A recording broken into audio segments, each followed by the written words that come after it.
Hey guys, Zelonius here. Welcome to another video on FC24. The first big gameplay patch of the year is here.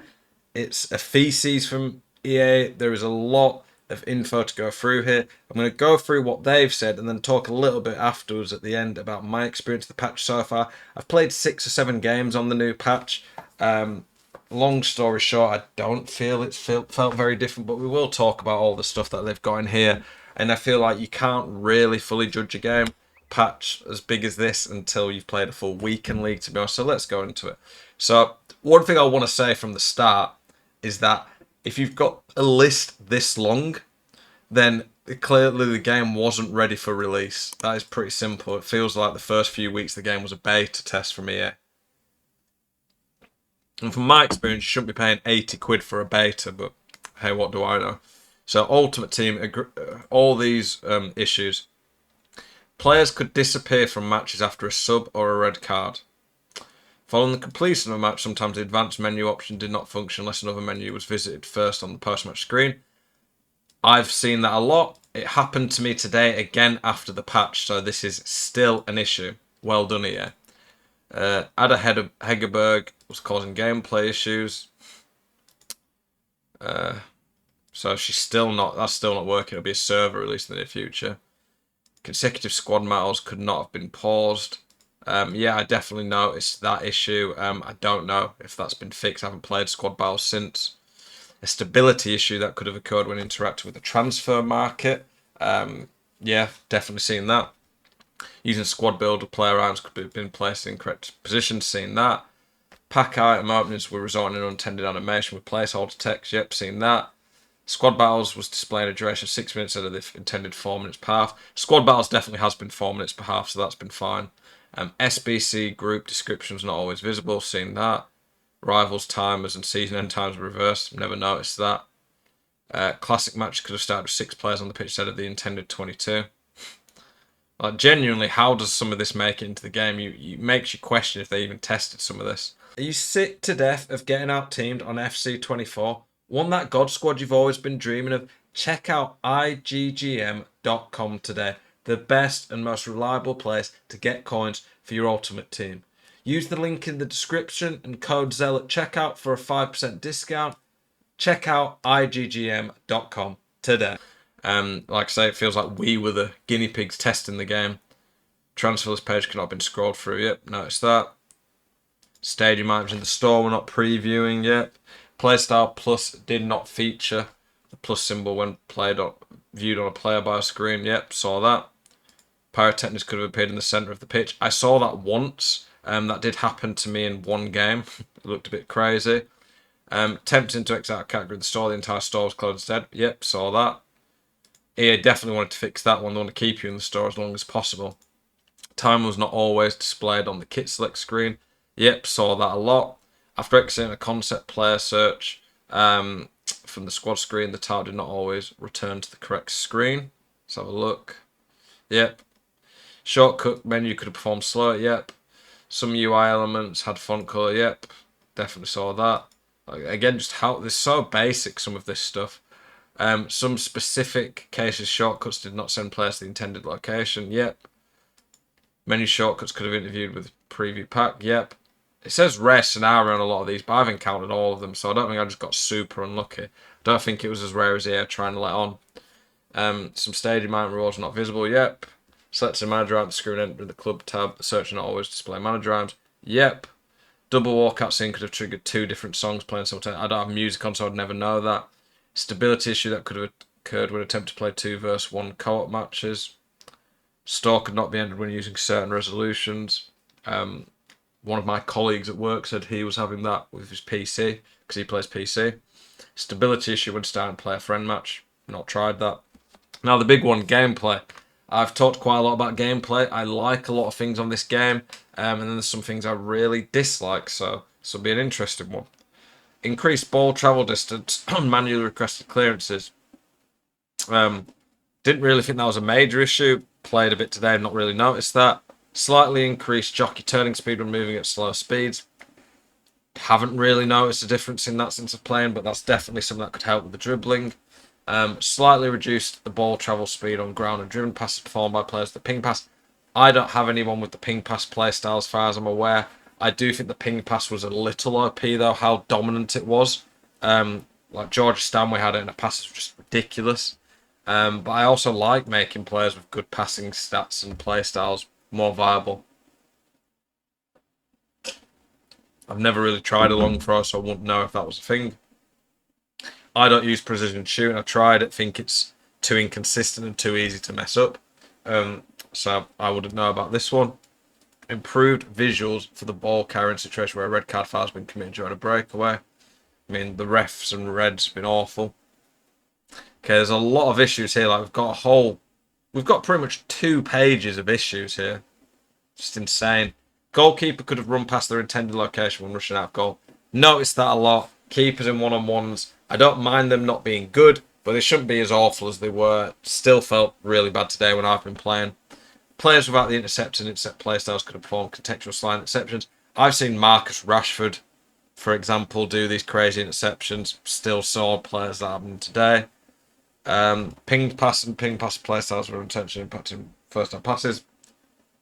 Couldn't really comment on that. Sometimes players could have made inauthentic movements when attempting to track the ball. Bad animations, still see that. Trapping refers to a player attempting to control the ball when receiving it. Don't really understand what that's in there for. Some occasions a player could have slowed their run for a moment when attempting to track the ball from pass. Yep, seemed to still be that today.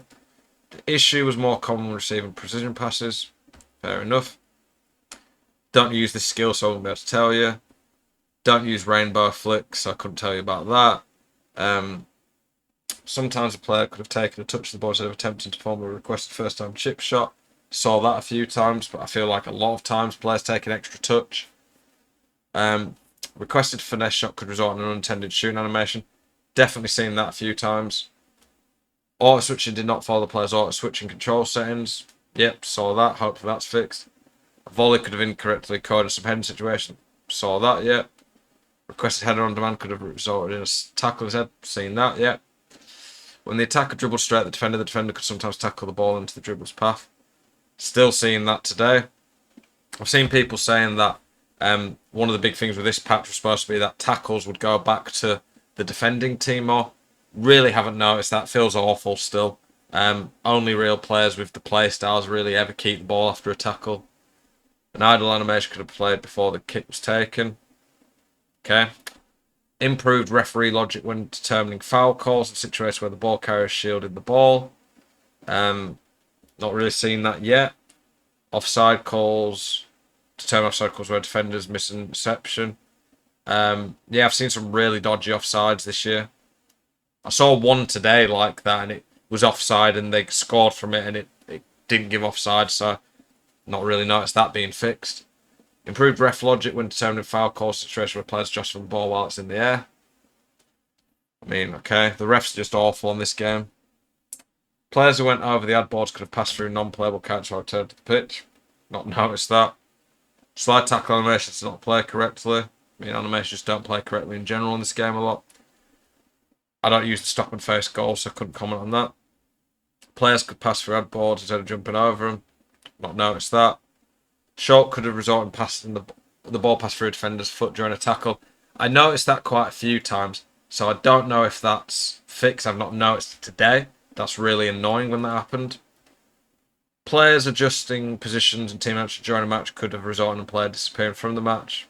Never noticed that. Contextual slide and pass, sometimes the control player would not automatically switch to the intended receiver. Noticed that, didn't notice it today. Following a slide tackle that results in the ball being passed to a teammate, sometimes the control player would not automatically switch to the intended receiver. Saw that a few times. I think I saw it once today, but I might be wrong. Agile dribbling right before a pass animation was complete could result in the controlled player not automatically switching. Yep, saw that. Didn't see it today though. Just because I've not seen it today doesn't mean it's fixed as well, because I've only played, 6-7 matches. But when moving to their position for set play, players running animation could have occurred incorrectly. Okay, a tired player's run animation could have occurred incorrectly. In some cases, a player's feet could have looked like they were not making contact with the ground. Again, how do some of these even get to the launch? Keepers could have unnatural transition to another animation. Definitely saw that a few times. The big one, game changing in this patch. Goalkeepers did not celebrate passionately in some scenes after making a significant save. Thank God EA have fixed that. Improved several player emoting animations. When jogging, sometimes the ball carrier could put their foot through the ball when turning. Winning the ball from a tackle, sometimes the player did not follow quick directional input change. Yep. How often AI keepers do a fake throw. Could have pawned professional losing knock-ons too often. Yeah, I noticed the AI did that quite a bit. Honestly, I won't mind them keep doing that. Keepers could have abruptly dropped the ball following the final whistle. Who cares? Rare cases, keepers could have unnaturally transitioned to a save animation. Keepers, this is switch only. They were unable to save top corner penalty kicks. So a top corner penalty is a guaranteed goal. Can you imagine the shootouts on Switch? Sometimes the ball could have gone through the goal net. I'm not going to bother looking at the rest of the stuff here, but again, just how many issues are there? What I will say, though, is like I said at the beginning, I really don't feel like this patch has changed too much. Maybe a few issues that rarely happen, but doesn't feel very different at all to me, this patch. Big issues I'm still finding. Trivella's are still too good. The dribbling at times is ridiculous OP, but then at times it just doesn't respond. Refs are still awful. Switching it side to side is worse than last year, but it's still too good in my opinion. What else would I say? The over-the-top through balls are ridiculous. Playstyles are probably a bit too OP still. Pace at times is really bad, then at times it's OP. The step-over glitches in the game still. Kickoffs are ridiculous. Bounce backs are ridiculous. The 71 depth's insane. There's still a lot of game-breaking, in my opinion anyway, game-breaking issues that EA have not even remotely addressed or acknowledged in this patch. This will be a patch that they probably planned weeks before the game came out, but still a lot of major issues that need fixing for me. So this patch hasn't really done a lot for the game, in my opinion, at least from what I'm seeing. If I feel like my views have changed after Weekend League, I might do another video on Monday. But yeah, appreciate you guys watching this video. As always, keep it spicy. I'll see you guys in the next one. Peace.